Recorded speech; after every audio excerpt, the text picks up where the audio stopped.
Hello again, football fans. Corky Franks alongside your favorite head coach. Coach, that. I almost called you Alan Hodge, the Belmont Banner guy. Yeah. There's Adam Hodge. Yeah. You gonna shake my hand? Yeah. Oh, sorry. Oh, Yeah, I mean, sorry. do we need to start over? Let's Since just I was go. gonna call you Alan. Yeah, let's just go with Hey, it. speaking of Alan Hodge, I don't know if you know the Belmont Banner just got some new management. Yep. Alan Hodge and Adam Hodge. I hope you're gonna be around for a long time. Well, I know he is. I hope I am too. Well, so far so good. I think you got a good shot at sticking around. Hey, look, before we talk about football, I want to talk about this thing right here. I know you guys have something going on around here called the playoff beard. Is that the proper terminology for it? Well, I mean, I use one there.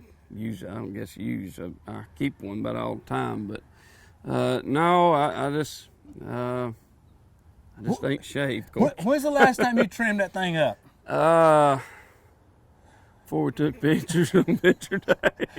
Media day? Yeah, I mean, you know. What do you call? I mean, what do you call this thing? Is this even a starter kit? That looks good. You got any grooming tips for me? Any like oil or something? No, I don't do all that stuff. I just, to be honest with you, I'm just busy. Me too. Got two small kids and busy and coach Hey, football. look, mine's lazy. Anyway, listen, let's talk about some football now. Let's talk about last week. You guys were an hour and a half away from the house, back up to Greensboro playing Dudley. You know, it was on a Thursday night. A hurricane was coming in. You know, rain was expected. It was raining up there. I want to talk about the atmosphere for a second. You know, we got there early, but the next thing you know, here comes the dance team in. Here comes the cheerleaders in.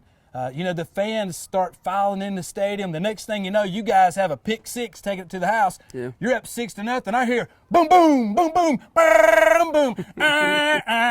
The dang marching band's up there. The community spent or raised like $2,000 to get the band up there. I felt like we were at Lineberger Stadium, so I don't know how you guys felt on the sidelines, but it was a pretty good atmosphere. It was a good atmosphere. They got a huge stadium. Yeah. And but it was great, you know, have all the people up there to watch the game, especially with it raining like it was on a Thursday. And but it was great, you know. It started strong. You know, we knew they were good and dangerous, could score a lot of points. So it's good to get a good start. A lot better than the start was the year before, obviously.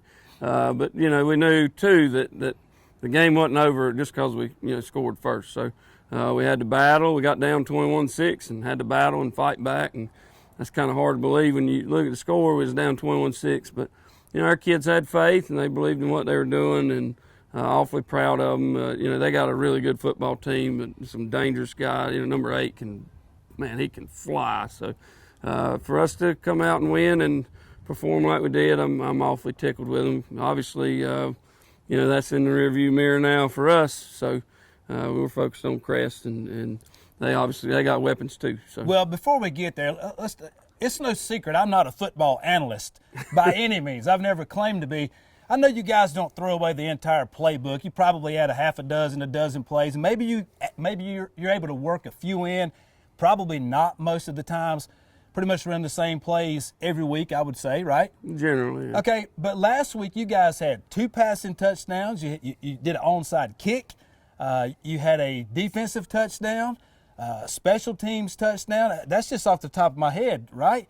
So what was the difference in last week's game? You can't say, or can you say the play calling was a little more aggressive, or was it just the atmosphere, the opponent? What was it last week? Well, I mean, you know, the onside kick was after a penalty, and it was raining, and just felt like it was a good opportunity. Oh, it was beautiful. It was fun to watch. You know, and it was really James. James said, "What do you think, Coach?" And I said, "All right, let's do it." Because you know, really, if you kick it in the end zone, they're gonna get it on the 20. Yeah.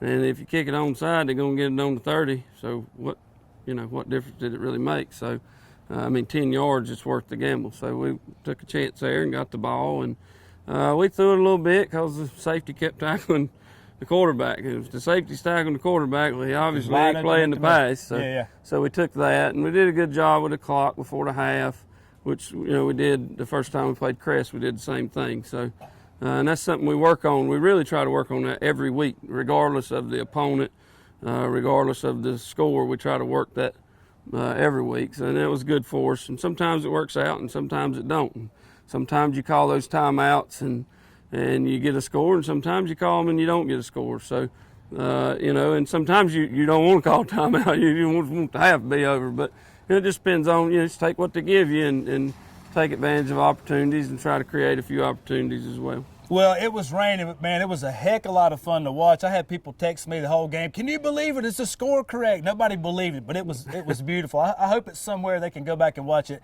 if they hadn't yet. Now, you just mentioned Crest is coming to town this Friday night. You guys beat them 6 or 7 weeks ago, 35-13. Up until last week, that was probably the most complete game you've played all season. You know, they come in, they have a top 5 quarterback. They have a top 5 running back, but you got a lot of top 5 and top 10s down here yourself. Yeah. What do you expect this Friday night against the Crest team? Well, number 6 is really dangerous, him and 3, and the quarterback's dangerous too. And 14's been running the ball really well the last few weeks, and of course he's a good runner and fast as lightning. And you know, I just looked at it'll be, you know, they got guys that can score and guys that can score in a hurry, and we got to get out there and execute and perform.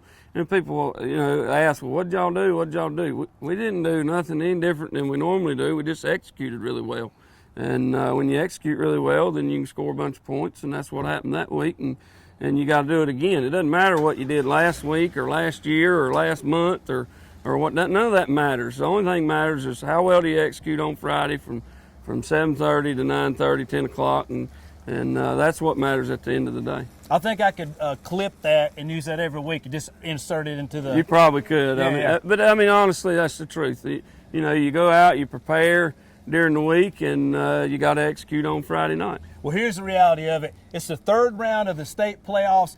You're talking about a Crest team that's 9-3. Coach, the only 3 games they've lost this season has come at the hands of a number 1 in the state of North Carolina in 2A Burns football team. They lost to number 1 Kings Mountain, and of course they lost to the number 2 South Point Red Raiders. They're no slouch. I know you know that. You guys getting ready for practice. Of course, the Red Raiders ain't no slouch either. If you haven't gotten tickets yet, make sure you do it now. The place might sell out, Coach. I don't know. I'm sure there'll be a lot of people. I mean, it's the 3rd round, and South Point and Crest has met a lot of times over the years, and we've had some really good games, and we've won some, they've won some. They got a good program, we do too, and it's always been a real good football game, real good atmosphere. They got good support just like we have, and so I'm sure it'll be packed out and it'll be exciting, and we just hope we go out and execute. And come early, so we hope to see you right here, 7:30, Friday night, Lineberger Stadium. Coach, thanks again. You. Good luck. Go Big Red.